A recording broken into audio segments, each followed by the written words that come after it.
Bank থেকে ঋণ নিতে গেলে নানা সমস্যায় পড়তে হয় নারী উদ্যোক্তাদের।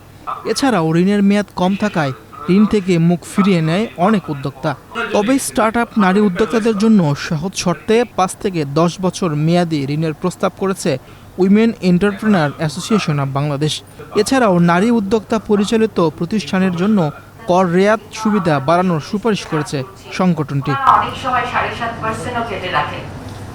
শনিবার রাজধানীর আগারগাঁয়ে জাতীয় রাজস্ব বোর্ডের চেয়ারম্যানের সঙ্গে প্রাক বাজেট আলোচনা সভায় এ প্রস্তাবনা করেন সংগঠনের সভাপতি নাসরিন ফাতেমা আওয়াল। এসএমই নারী উদ্যোক্তাদের জন্য reduce income tax, tax rebate, নতুন উদ্যোক্তার জন্য ট্যাক্স হলিডে 3 থেকে 5 বছরের, ইনফর্মাল থেকে ফর্মালি আসার জন্য প্ল্যান্টি ওয়েভার্স এবং ট্যাক্স অ্যামনেস্টি দরকার।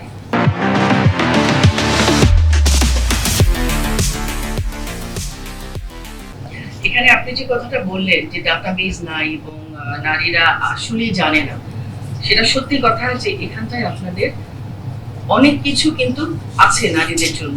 ভালো ভালো প্রোগ্রাম আছে, ব্যাংক, স্টেট ব্যাংক থেকেও আছে, কিন্তু নারীরা কেন নিতে পারছে না? নারীরা আসলে জানে না।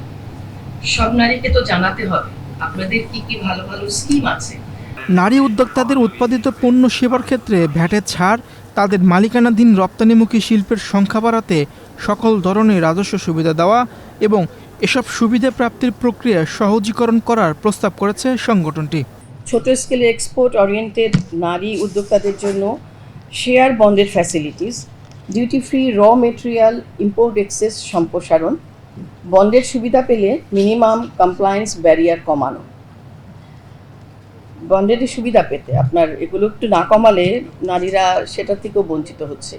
প্রাক বাজেট আলোচনা সভায় নারী উদ্যোক্তাদের সংগঠন ছাড়াও আরও ছিলেন metropolitan chamber of commerce and ইন্ডাস্ট্রির ব্যবসায়ীরা। বর্তমানে 1 কোটির বেশি টিন থাকলেও রিটার্ন জমা দিচ্ছে অর্ধেকেরও কম। তাই কর হার না বাড়িয়ে আওতা সম্প্রসারণ করলে তা অধিক কার্যকর হবে। উচ্চ আয়ের করদাতাদের কর হার বাড়ালে পুঁজি পাচার বাড়তে পারে বলে আশঙ্কা প্রকাশ করেছেন metropolitan chamber of commerce and ইন্ডাস্ট্রির সভাপতি কামরান টি রহমান। বর্তমানে 1 কোটির বেশি ধারী থাকলেও নিয়মিত রিটার্ন দাখিল করছেন অর্ধেকেরও কম করদাতা, যা আমাদের কর কাঠামোর একটি বড় দুর্বলতা এবং আমাদের চেম্বারের পক্ষ থেকে বারবার তাগিদ দেওয়া সত্ত্বেও বাজেটে এর প্রতিফলন এখনো নগণ্য।